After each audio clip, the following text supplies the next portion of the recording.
bisa disatukan. Ya, ini contoh menyatukan. Kemudian yang kedua, memelihara ketentraman, keteraturan. Jadi teratur itu bukan berarti semua harus sama. Lagi, keteraturan itu bukan semua harus sama. Kalian termasuk teratur karena kalian berbeda. Ya, bayangkan kalau kalian sama semua, bingung saya manggilnya. Ya, karena ada kelompok orang yang ingin semua sama. Coba Anda lihat di Korea Selatan. Di Korea Selatan itu seusia kalian semua oplas, semua sama bentuknya. Jadi kalau kalian lihat orang-orang Korea Selatan itu relatif sama semua, wajahnya, bentuknya, tirus, ya, semua seperti itu. Karena semua dioperasi. Hampir sulit untuk mencari wajah yang natural seperti kalian. Ini adalah bicara dalam perspektif teraturan. Jadi teratur itu bukan berarti harus sama, sekali lagi. Ya, berbeda seperti kalian ini bagian daripada keteraturan. Ya, kemudian menciptakan stabilitas. Ya, dari perbedaan yang menjadi teratur, maka harus menciptakan stabilitas. Ya, mohon maaf, sekarang lagi booming di dunia pendidikan itu bullying sampai meninggal. Ya, kita ambil contoh misalnya di mana kemarin? Di SMP mana yang di Tangerang ya? Ya, dibullying sampai meninggal. Dibullyingnya kira-kira. Jadi bagi saya sebetulnya bukan bullying itu adalah tindak pidana. Orang sudah dihajar sama kursi, itu kan bukan kenakalan, itu tindak pidana sekali lagi. Kalau kenakalan itu misalnya ya memindahkan ini dari sini ke sana, itu nakal. Kalau sudah itu kriminal, ya memukul dengan kursi, apa melakukan hal-hal yang berkaitan mengakibatkan patah, maka itu sudah bentuk kriminal. Jadi bukan kenakalan sebetulnya. Ya, tapi ini contoh sekalian bagaimana ketidakteraturan ini diuji sekarang. Orang dibullying kenapa? Karena dia dianggap minoritas di sana. Ya, bisa jadi beda dalam perspektif yang dibanding dengan teman-teman yang lainnya. Gitu. Sehingga mengakibatkan orang tersebut menjadi minoritas dan menjadi objek bullyingan. Nah, ini yang kemudian kalian perlu pahami. Ya, di kampus sekali lagi tidak boleh ada yang seperti itu. Ya, tidak boleh ada seperti itu. Di kampus itu semua datang dari kelompok yang sama dengan kepentingan yang sama. Dan kalian adalah sebagai mahasiswa, bukan siswa lagi. Jadi kalaupun ada perbedaan, maka kembali kepada fungsi integratif. Ya, perbedaan itu harus mampu disatukan. Penyatukannya apa? Sama-sama ingin jadi sarjana hukum. Sama-sama sebagai mahasiswa itu menyatukan. Yang kedua, dari menyatukan itu harus memelihara keteraturan. Karena keteraturan itu bukan berarti harus sama. Kalian pakai baju coba sok. Anda lihat dari kerudung. Ini kerudungnya biru. Ke bawah agak udat-udat ada putih, ada birunya juga. Di bawah agak biru, di sana di bawah ada putih. Ini kan beda sebetulnya, tapi bisa jadi teratur. Ya, kalau harus sama mah semua aja putih dari atas ke bawah. Gitu. Jadi perbedaan yang kalian pakai itu adalah bentuk keteraturan sebetulnya. So, ada tidak yang sama? Dan tidak ada.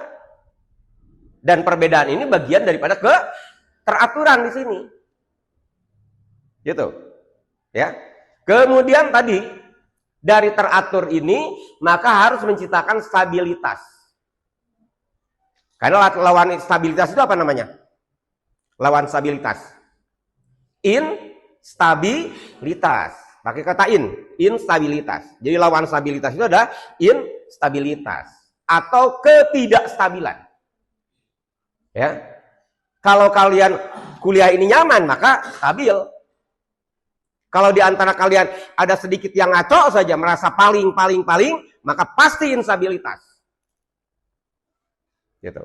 Jadi ini adalah bicara dalam konteks stabilitas. Stabilitas itu kalau demikian apa? Dibangun dari kesetaraan.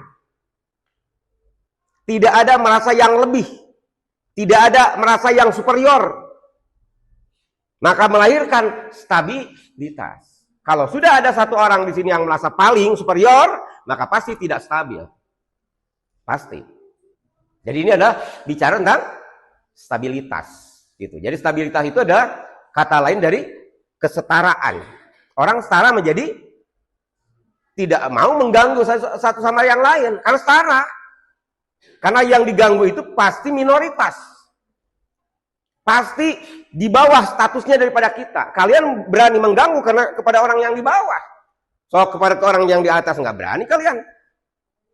Nah ini adalah bicara dalam konteks stabilitas. Jadi ini adalah fungsi integratif. Jadi ada 3, memelihara menyatukan, memelihara keteraturan, dan yang ketiga menciptakan kestabilan. Dalam kehidupan bermasyarakat melalui aturan yang disepakati bersama. Ya, maka tentu aturan yang bersifat integratif itu aturan yang harus the living law tadi. Karena di sini dikatakan kehidupan masyarakat harus dibangun dari bawah, tidak ujug-ujug. Butuh kemudian dikomunikasikan, disampaikan apa baik buruknya. Gitu. Makanya di Indonesia ketika ingin kita menyelesaikan problem bullying, tidak bisa hanya ujug-ujug buat undang-undang. Butuh usaha keras untuk mensosialisasikan, menyampaikan. Ya, karena bicara tentang bullying ada bicara tentang apa? Etika salah satunya. Ya, kalau sudah kelebihan menjadi orang meninggal, maka apa yang terjadi? Bukan etika lagi kalau itu, bukan pelanggaran etika lagi, sudah pidana. Ya. Kalau sudah seperti itu sudah tidak bisa lagi diselesaikan dengan etika. Ya sudah, polisi selesaikan biar masuk penjara. Karena kalau tidak juga problem nantinya akan juga diikuti oleh yang lain. Berteman dengan si A terus aja gitu. Yang lain sama seperti itu. Nah, ini akan menjadi masalah. Ini yang kemudian bicara dalam konteks fungsi integratif. Kemudian bagaimana menurut pendapat para pakar, menurut kalian? Maka saya mencoba memberikan sebuah highlight dari Profesor Sacipto Raharjo. Hukum memiliki fungsi integratif karena mampu menjadi sarana rekonsiliasi. Nah ini. Rekonsiliasi itu apa? Rekonsiliasi apa? Dari konflik menjadi damai. Itu konsiliasi. Contoh, 2 orang sedang berkonflik. Kemudian direkonsiliasi, kembali menjadi hubungan baik. 2 negara sedang bermasalah, direkonsiliasi, kembali menjadi baik lagi. Ini adalah fungsi hukum. Kata Profesor Suryo, sarana rekonsiliasi, memperbaiki dari kultur yang tidak baik menjadi kultur yang baik. Gitu. Jadi ini adalah salah satu fungsinya. Selanjutnya yang kedua, kata Prof. Sacipto, hukum juga mempunyai fungsi memersatu masyarakat. Pemersatu masyarakat. Lagi-lagi, kita sekarang di daerah mana? Maluku apa mana tadi? Yang antar kelompok, antar kampung berperang, sampai kurang lebih ada 11 rumah yang dibakar. Palopo kalau tidak salah. Ya. Di Palopo antar kampung berperang, ini antar paruh kampung ini berperang, nggak tahu ngerebutin apa. Antar kampung berperang, kemudian ada 11 rumah yang kemudian dibakar. Ya. Nah, ini contoh. Bagaimana cara menyelesaikan itu? Ya, hukum harus hadir dalam rangka pemersatu masyarakat. Perbedaan boleh tadi saya katakan, karena kalian ada sumber berbeda, tapi berbeda itu tidak boleh lantas kalian berhadapan. Jadi kembali kepada teori yang lama, yang di atas. Keteraturan dari perbedaan itu bisa disatukan menciptakan keteraturan, dan terakhir ada melahirkan stabilitas. Itu adalah bicara dalam konteks fungsi hukum integratif versi Sacipto Raharjo. Rekonsiliasi pemersatu masyarakat dalam situasi konflik kepentingan yang beragam. Nah, ini. Yang dimaksud konflik kepentingan beragam itu adalah sekalian, apakah konflik ini dilahirkan dari sengketa ekonomi? Misalnya kita ambil contoh. Sengketa yang terjadi di pasar. Ya, antar preman yang satu yang ingin parkir di basement bawah, ada preman yang lain. Maka itu ada motivasinya ekonomi. Contoh. Ada juga misalnya kaitannya dengan apa lagi? Motivasinya misalnya tentang kesukuan antara suku Jawa dengan suku Sunda misalnya. Itu adalah bicara dalam perspektif kepentingan yang beragam tadi. Konflik dengan kepentingan yang beragam. Jadi banyak hal yang bisa dilakukan karena konflik itu lahir dari banyak kepentingan. Bisa jadi ekonomi, bisa jadi kesukuan, bisa jadi sektarian. Gitu. Atau bisa jadi pemahaman agama. Ya. Jadi itu adalah bicara dalam perspektif konflik. Maka hukum harus hadir sebagai fungsi integratif.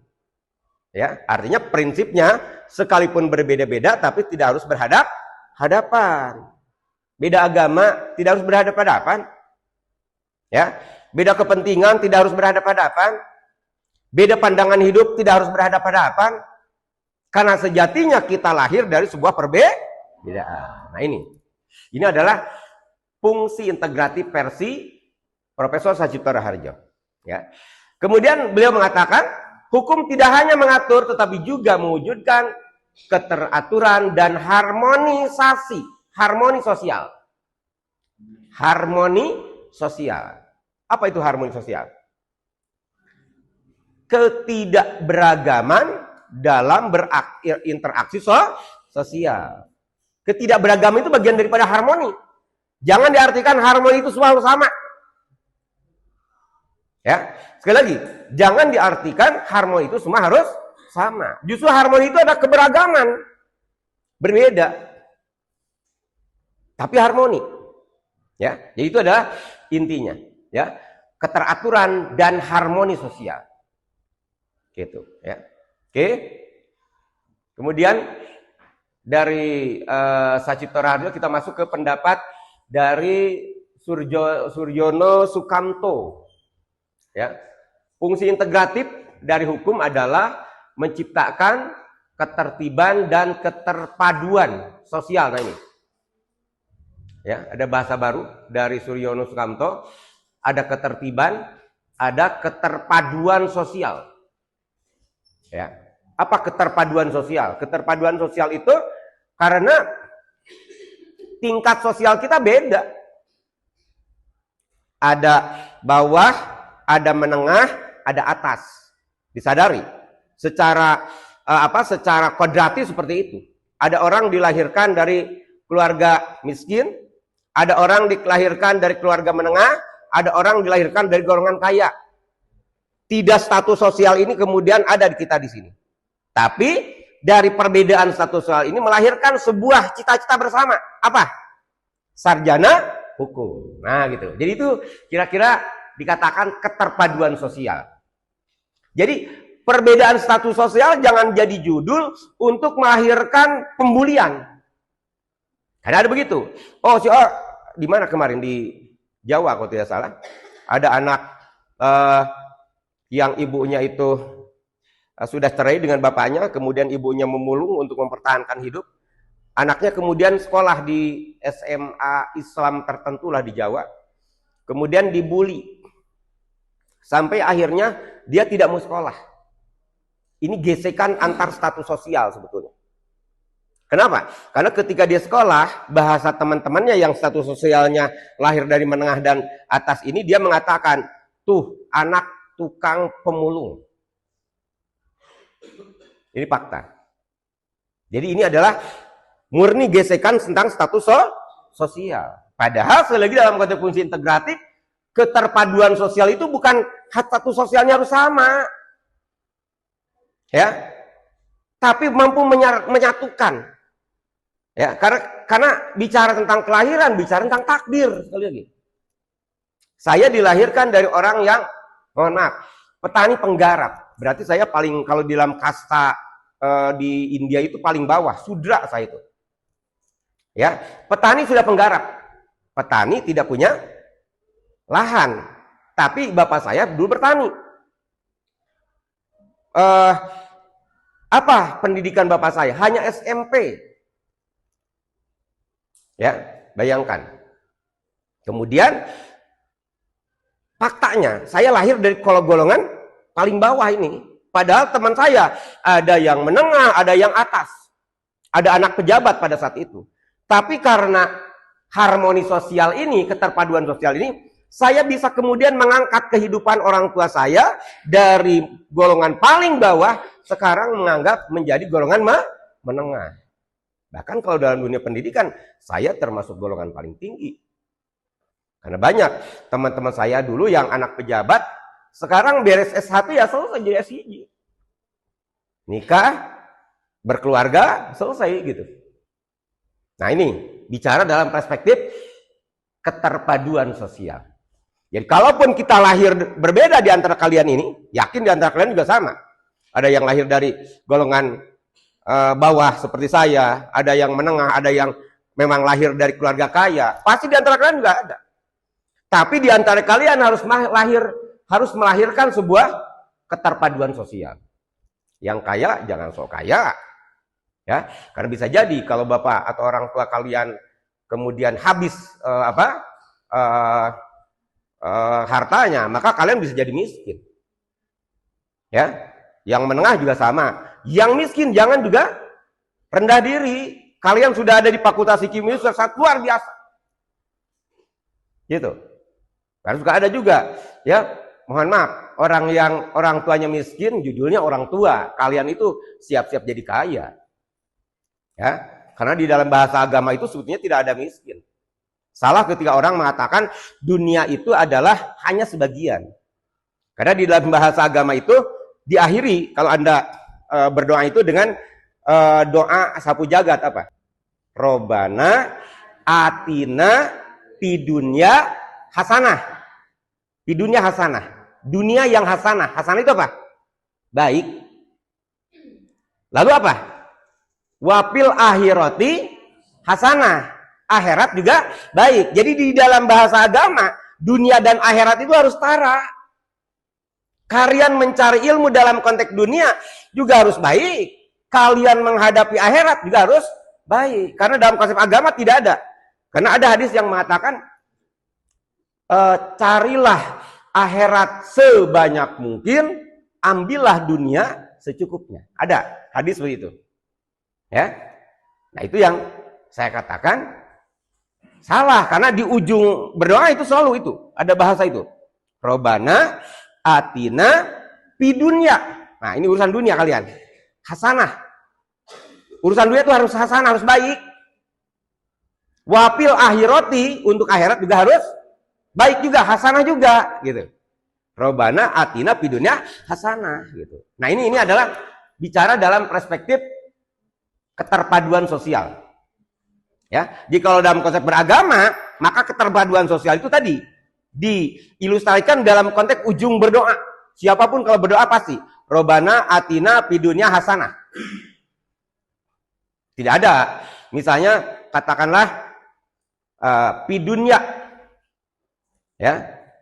Kalau tidak hasanah apa? Kan di dalam doanya hanya hasanah. Urusan dunia itu hasanah.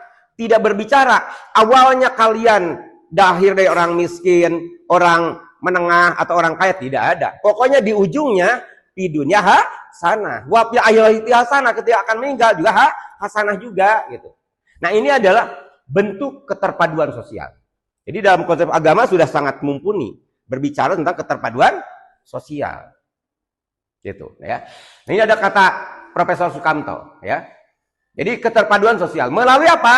Nah, kalau beliau tool untuk melahirkan keterpaduan sosial itu harus ada peraturan-peraturan yang mengikat seluruh masyarakat. Ya, kalau tadi saya sampaikan bagaimana dengan konsep agama. Ya.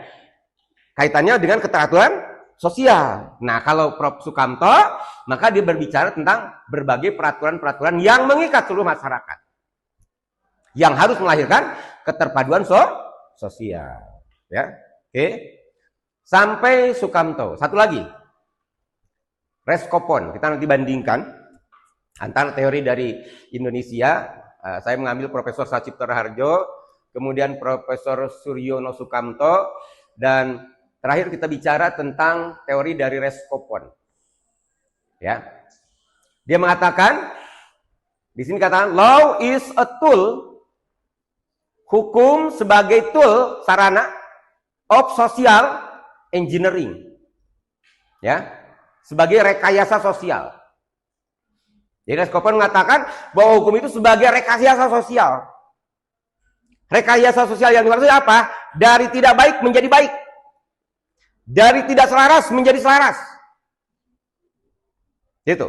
Dari bercerai-berai menjadi bersatu. Itu adalah isi daripada law is a tool of social engineering.